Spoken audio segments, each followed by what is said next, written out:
आज के इस वीडियो लेक्चर में आप सभी लोगों का स्वागत है। आज जो हम लोग डिस्कस करने जा रहे हैं वो हम लोग डिस्कस करेंगे डिस्पर्सन फ्रॉम ए प्रिज्म। हम लोग इससे पिछले वीडियो में हम लोग डिस्कस कर रहे थे व्हाट इज़ प्रिज्म, प्रिज्म क्या है और प्रिज्म से लाइट का रिफ्रैक्शन किस तरह से होता है, और उसके लिए हम लोग फार्मूला भी डिराइव किए थे। ठीक है, तो जैसे लास्ट क्लास में हम लोगों ने फार्मूला डिराइव किया था, delta is equal to A mu minus 1, ये डेविएशन का फॉर्मूला था। और एक और फॉर्मूला रिफ्रैक्टिव इंडेक्स के लिए हम लोगों ने डिस्कस किया था, mu is equal to sine delta M plus A by 2 divided by sine A by 2। तो इन दोनों फॉर्मूले को हम लोगों ने लास्ट क्लास में डिराइव किया था। अब आज हम लोग इसी में आगे डिस्कस करने जा रहे हैं। हम लोग डिस्कस करेंगे यहाँ पर डिस्पर्सन ऑफ लाइट। ठीक है, डिस्पर्सन ऑफ लाइट। डिस्पर्सन का मतलब क्या हुआ? तो प्रकाश का वर्ण विक्षेपण। ठीक है, डिस्पर्सन ऑफ लाइट, प्रकाश का वर्ण विक्षेपण। क्या है प्रकाश का वर्ण विक्षेपण या डिस्पर्सन ऑफ लाइट? हम लोग क्या पढ़ते हैं कि जब प्रिज्म से हम लोग व्हाइट लाइट को पास कराते हैं, ठीक है, जब प्रिज्म से हम लोग व्हाइट लाइट को पास कराते हैं तो हम लोग क्या ऑब्जर्व करते हैं, ये व्हाइट लाइट अपने 7 कंस्टिट्यूएंट कलर्स में डिवाइड हो जाता है। ठीक है, ये सबसे ऊपर में रेड और सबसे नीचे वायलेट। ठीक है, अब यहाँ पर देखो ध्यान देने वाली बात क्या है कि अब जैसे ये 7 कंस्टिट्यूएंट कलर है, इसमें हम लोग एक और कलर दिखा देते हैं, ये है येलो। ठीक है, अब 7 कलर्स को दिखा दो यहाँ, इसको हम लोग विग बियोर से याद रखते हैं। विग बियोर, VIBGYOR। क्या होगा इसमें? ये ऑरेंज, ये ग्रीन, ये ब्लू और ये इंडिगो, और नीचे तो वायलेट है ही। ठीक है, तो R से रेड, O से ऑरेंज, Y से येलो, G से ग्रीन, B से ब्लू, I से इंडिगो और V से वायलेट। तो हम लोग इसको ध्यान में रखते हैं विग बियोर के नाम से। तो क्या है यहाँ पर कंडीशन कि जैसे डिस्पर्सन ऑफ लाइट में क्या हम लोग ऑब्जर्व करते हैं कि जब हम लोग प्रिज्म से व्हाइट लाइट को पास कराते हैं, ठीक है, तो ये व्हाइट लाइट अपने 7 कंस्टिट्यूएंट कलर्स में डिवाइड हो जाता है। 7 कंस्टिट्यूएंट का मतलब हो गया कि इस व्हाइट लाइट में जो अवयवी रंग है वो 7 अवयवी रंगों में बट जाता है। ठीक है, तो इसी घटना को, इसी फिनोमिना को हम लोग डिस्पर्सन ऑफ लाइट यानी कि प्रकाश का वर्ण विक्षेपण कहते हैं। तो अगर कभी हम लोगों को डेफिनेशन लिखना होगा तो हम लोग क्या लिख सकते हैं, splitting of white light into its 7 constituent colours is called dispersion of light. यानी कि श्वेत प्रकाश का अपने 7 अवयवी रंगों में बंटने की क्रिया प्रकाश का वर्ण विक्षेपण कहलाती है। ठीक है, अब यहाँ पर देखो क्या होता है कि जैसे व्हाइट लाइट 7 कंस्टिट्यूएंट कलर्स में डिवाइड हुआ, तो ये जो 7 कलर्स का जो बैंड हम लोगों को मिला, इस बैंड को हम लोग कहते हैं स्पेक्ट्रम। ठीक है, हिंदी में इसको बोलते हैं वर्णपट। स्पेक्ट्रम, हिंदी में इसको नाम दिए हम लोग वर्णपट। ठीक है, तो जब हम लोग व्हाइट लाइट को प्रिज्म से पास कराते हैं तो वो अपने 7 कंस्टिट्यूएंट कलर यानी 7 अवयवी रंगों में विभाजित हो जाता है, डिवाइड हो जाता है। इस फिनोमिना को हम लोग कहेंगे डिस्पर्सन ऑफ लाइट। और इस फिनोमिना के दौरान, during this phenomena, a band of 7 colors obtained is called spectrum। तो इस फिनोमिना के दौरान जो 7 रंगों की पट्टी हमें प्राप्त होती है उसे हम लोग कहते हैं स्पेक्ट्रम यानी कि वर्णपट। ठीक है, इसमें कुछ चीज़ ध्यान में रखना, ऐसे इलेक्ट्रोमैग्नेटिक वेव में हम लोग इसके बारे में डिटेल से डिस्कस करेंगे। तो ये जो रेड होता है, रेड का वेवलेंथ मैक्सिमम होता है, मैक्सिमम वेवलेंथ। ठीक, और वायलेट का वेवलेंथ मिनिमम होता है।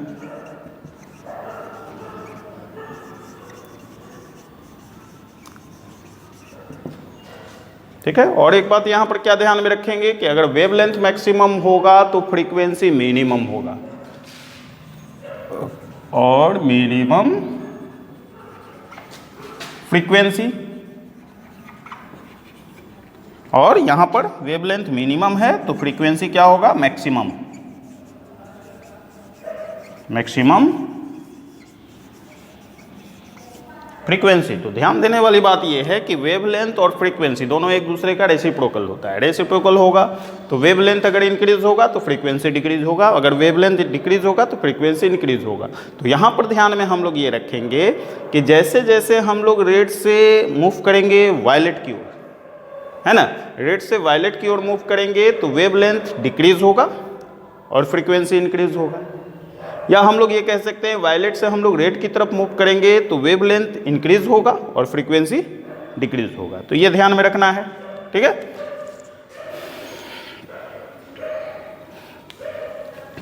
अब जो हम लोग इसमें पॉइंट डिस्कस करने जा रहे हैं वो है एंगुलर डिस्पर्सन। सॉरी, इससे पहले हम लोग ये जान लें कि आखिर ये लाइट का डिस्पर्सन होता क्यों है, ठीक है। थोड़ा सा इसको भी ध्यान दो, तब फिर हम लोग आगे चलते हैं। तो जैसे एक फॉर्मूला है हमारे पास, कॉचीज फॉर्मूला, ठीक है। कॉची फॉर्मूला में क्या है कि कॉची फॉर्मूला में ये जो म्यू का रिलेशन होता है वो ऐसा होता है, ठीक है। यहां पर ये ए और बी कांस्टेंट है, वेयर ए बी, और भी टर्म को आगे बढ़ा सकते हैं हम लोग, लेकिन जनरली नहीं लेते हैं उतना दूर। ये सब है constant, lambda wavelength and mu refractive index, short में इसको आरआई कर देते हैं, ठीक है। अब देखो यहाँ पर ध्यान देने वाली बात क्या है कि हमारे पास जैसे म्यू का रिलेशन, डेविएशन का रिलेशन क्या था म्यू के टर्म में, delta is equal to A mu minus 1, ठीक है। इसका मीनिंग ये हुआ कि अगर यहाँ पर म्यू का वैल्यू स्मॉल होगा तो डेविएशन स्मॉल होगा, म्यू का वैल्यू लार्ज होगा तो डेविएशन भी लार्ज होगा। और म्यू का वैल्यू लैम्डा से किस तरह से रिलेटेड है, तो देखो यहाँ पर दोनों का रिलेशन इनवर्सली प्रोपोर्शनल। लैम्डा अगर इंक्रीज होगा तो म्यू का वैल्यू डिक्रीज होगा, लैम्डा अगर डिक्रीज होगा तो म्यू का वैल्यू इंक्रीज होगा। इसका मतलब ये हुआ कि लैम्डा अगर बढ़ेगा तो म्यू का वैल्यू घटेगा, और अगर लैम्डा घटेगा तो म्यू का वैल्यू बढ़ेगा। अब यहाँ पर ध्यान देने वाली बात यह है कि रेड के लिए वेवलेंथ मैक्सिमम है। अब रेड का वेवलेंथ मैक्सिमम होने का मतलब कि म्यू का वैल्यू इसके लिए मिनिमम होगा, है ना। म्यू का वैल्यू जब मिनिमम होगा तो डेविएशन भी मिनिमम होगा, इसलिए रेड का डेविएशन यहाँ सबसे कम है ना। इसको डेविएशन को ऐसे दिखा देते हैं, यह है रेड का डेविएशन सबसे कम। और जब वेवलेंथ मिनिमम होगा तो रिफ्रैक्टिव इंडेक्स मैक्सिमम होगा। अब जब वेवलेंथ मिनिमम होगा, रिफ्रैक्टिव इंडेक्स मैक्सिमम होगा तो डेविएशन भी मैक्सिमम होगा, तो इसलिए यहाँ वायलेट का डेविएशन सबसे अधिक। और एक बात इसमें क्या ध्यान में रखना है हम लोगों को कि जैसे इस स्पेक्ट्रम के बेसिस पे अगर हम लोग देखें तो मिडिल पॉइंट पर ग्रीन है, लेकिन हम लोग यहाँ पर जो मीन कलर को एक्सप्लेन करते हैं तो मीन कलर हम लोग लेते हैं येलो को। येलो को इसलिए लिया जा रहा है क्योंकि यहाँ पर क्या है कि जितना डेविएशन रेड का है, जितना डेविएशन वायलेट का है, इन दोनों का अगर हम लोग रेशियो लेते हैं तो वो डेविएशन येलो के डेविएशन के बराबर होगा, ठीक है। उसी तरह से वेवलेंथ के ही हिसाब से अगर हम लोग इसका आइडिया लगाएंगे तो जैसे ये जो रेंज स्टार्ट होता है ये 4000 एंगस्ट्रम से अप्रॉक्स 8000 एंगस्ट्रम तक, ठीक है। तो जब हम लोग इसका भी एवरेज लेते हैं तो वो एवरेज हम लोगों को येलो के आसपास ही मिलता है, तो इसलिए हम लोग येलो को मीन कलर लेते हैं, ठीक है। येलो को हम लोग क्या लेंगे, मीन कलर येलो, ठीक है। इसलिए भूल से भी ग्रीन मत लेना, मीन कलर जब भी हम लोग लेंगे तो वो येलो होगा। तो यहाँ पर अब क्या होगा कि जैसे येलो के डेविएशन को यानी मीन कलर के डेविएशन को हम लोग रिप्रेजेंट कर देते हैं डेल्टा से, ठीक है। तो कॉची फॉर्मूले के बेसिस पे हम लोग क्या देख रहे हैं, अब लाइट के अलग अलग कंपोनेंट का वेवलेंथ डिफरेंट है। जब वेवलेंथ डिफरेंट होगा तो उसके लिए रिफ्रैक्टिव इंडेक्स डिफरेंट होगा, और जब रिफ्रैक्टिव इंडेक्स डिफरेंट होगा तो उसका डेविएशन भी डिफरेंट होगा। तो इसीलिए अलग अलग एंगल पर डेविएट होने के कारण ये सारा का सारा लाइट एक दूसरे से अलग हो जाता है, स्प्लिट हो जाता है ना। तो इसको ध्यान में रखना है, ये कारण है डिस्पर्सन का। अब जो हम लोग यहाँ पर पॉइंट डिस्कस करने जा रहे हैं वो है एंगुलर डिस्पर्सन। ये एंगुलर डिस्पर्सन क्या है?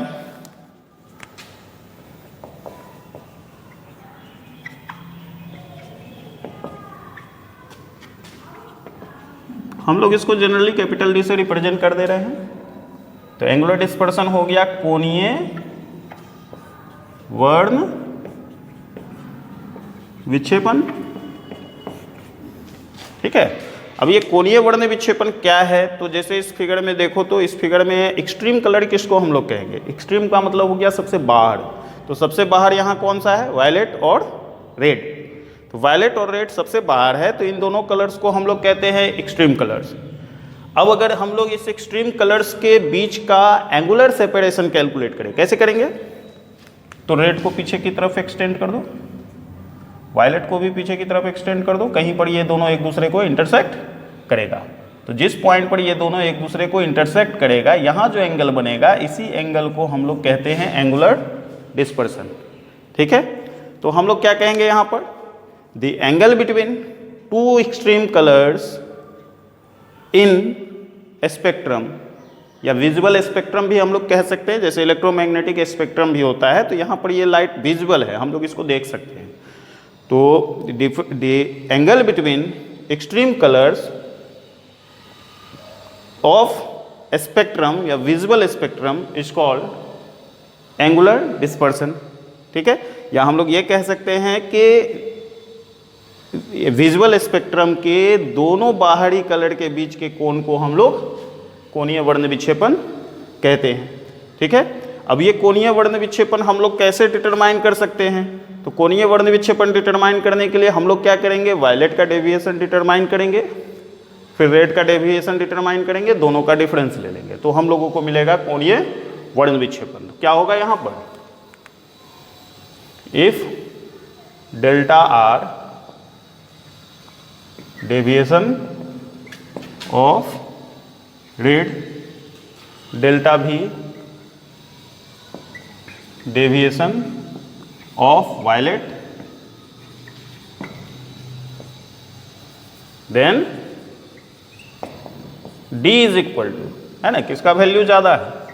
वायलेट का, तो डेल्टा भी माइनस डेल्टा आर, और D is equal to delta भी और डेल्टा आर का फॉर्मूला क्या लिख सकते हैं हम लोग, है ना, प्रिज्म का एंगल A डेविएशन के टर्म में लेंगे तो वायलेट के लिए वेवलेंथ डिफरेंट होगा, हम इसको मिटा देते हैं।